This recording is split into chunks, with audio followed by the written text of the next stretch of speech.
Hello, my name is Doug Hubble and welcome to Astrophotography Tutorials.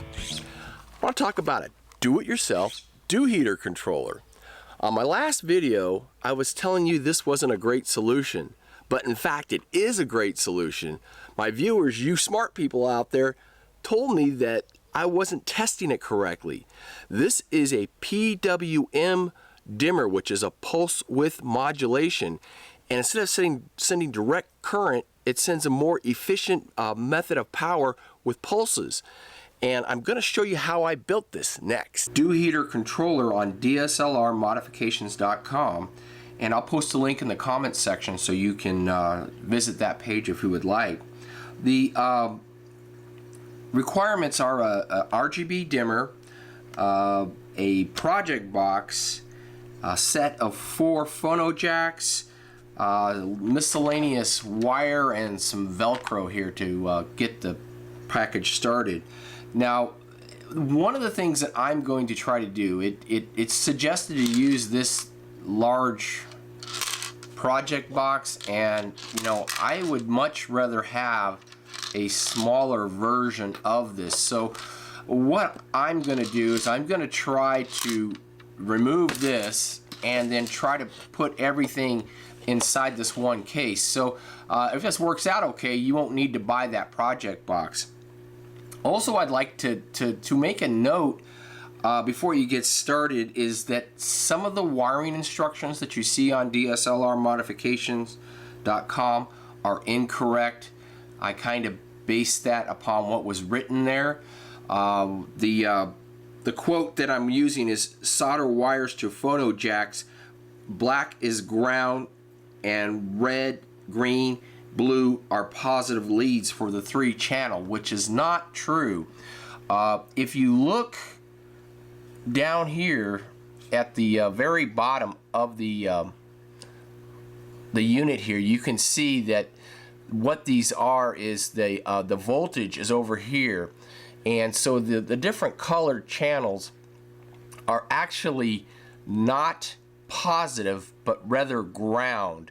Remove all of the 4 screws. I'll easily pull off the back of the cover. Need to remove the knobs, the nuts off the top of the rheostats each, and they're basically only hand tight. You really don't need a tool. We pull the cover off and take your electrical circuit board and place that aside.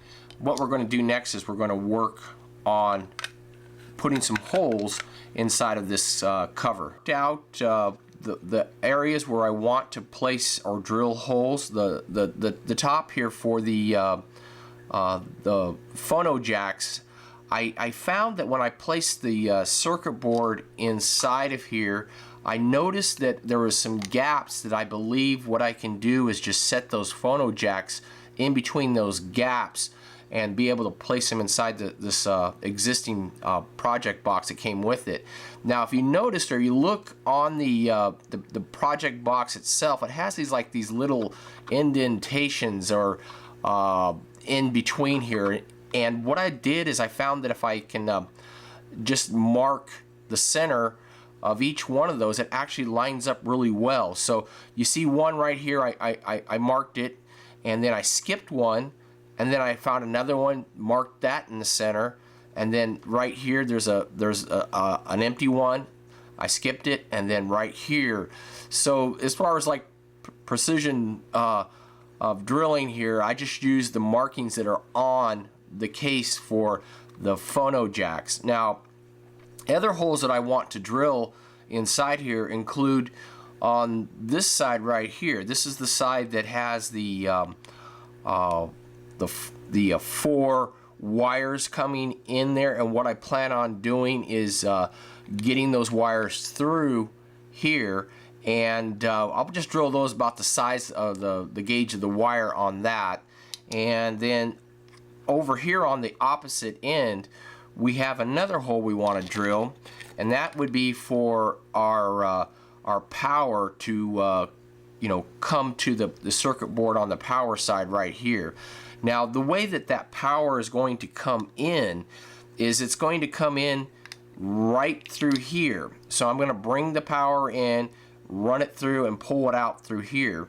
And what I'll do is I'll take a retain a little grommet here to hold the wire in place. So those are, in a nutshell, all the holes that I'll be drilling into the case. The holes inside the case, I went ahead and drilled them all out.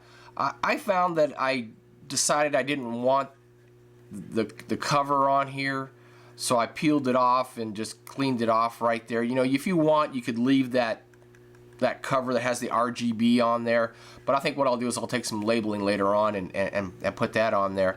But here's the hole that I decided to drill for the power side, and then for my wire retain nut, I had to drill a little larger hole there.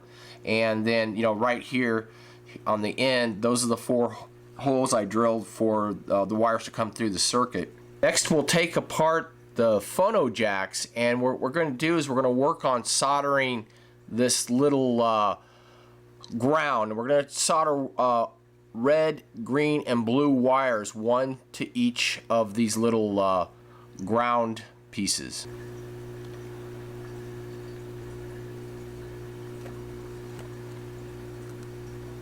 Wire lengths on for the RGB, they're not very long. You could get away with probably about 6 or 8 inches. I just got about a foot. Put the phono jacks inside the housing here. The one thing that you'll want to try to do is on the phono jacks, there's like a it's kind of curved, and you want to have the curved face pointing up, because that's where we're going to do our next solder point. Decided to do is to make a jumper wire from each one of these points here. And what I did on the to get the bare wire there is I just took the soldering iron and I just melted the wire off so I could just use it as a jumper between each one of these points. Start on the different ends here is you want to be down, making sure your wire starts down here at this end, jumps, and then comes out over here to the side where the power. The wire pre-tinned, I'm going to attempt to solder that onto the positive points of the phono jacks.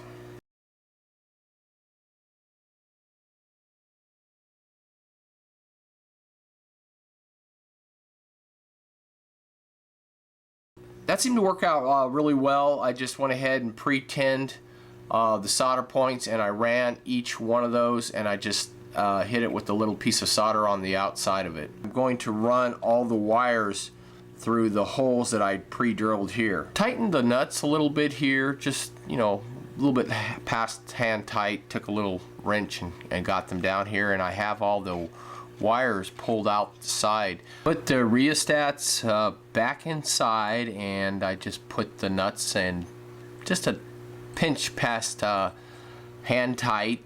The circuit board then goes back on like that, and just as a loose fit, just go ahead and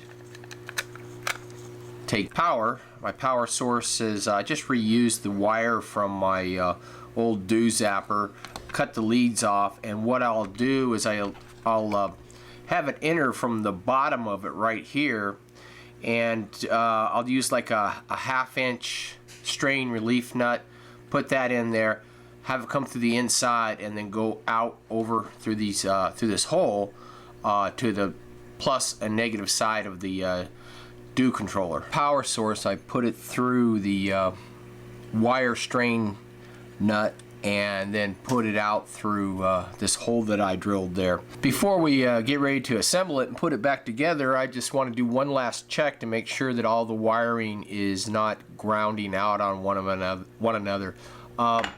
This particular area where the blue one is, it's a little bit close, but it's not touching at all, so there shouldn't be any problem. But just make sure that your power isn't grounding out there. The thing we have to do now is we have to wire this off correctly, and I think what a good way to wire this is to basically take the wire and hold it to the edge right here, and then make your cuts, and then strip it off, and then put them inside of here. Now on this side right here, the side that has the 4, we have over here on this side we have a V plus, so that's your voltage. So then you have B, G, and R, and the B, G, and R, those are ground. So what we'll do is we'll hook those up, and then on this side right here, this is the power side, and of course you have a plus and you have a negative side on there. So if you're uncertain, remember to get your multimeter out and check it to make sure you get the polarity correct there. Here we go. We have all the wires placed inside. We rolled them over and then took a screwdriver and placed them in over there. That's for each channel. And then on the other side here, I put the power side in. I did some finishing touches on here, and I put a label on it, marked each one of the ports with main, guide, and auxiliary. You can see the power LED is on. I also added a piece of Velcro to the back so I could attach it to my mount. I did some initial testing on it, and I was able to use the knobs and dial in whatever temperature I would like. So overall, I think this is a very good do-it-yourself project, and it's a win for sure. If you have an astrophotography tip or trick you would like to share on astrophotography tutorials, please contact me at dhubble@gmail.com, and I'll help you get started sharing your tip here. If this is your first time watching, I would like you to subscribe. I publish 2 astrophotography videos on the 1st and 15th of every month. Thanks for watching, and I hope to see you soon.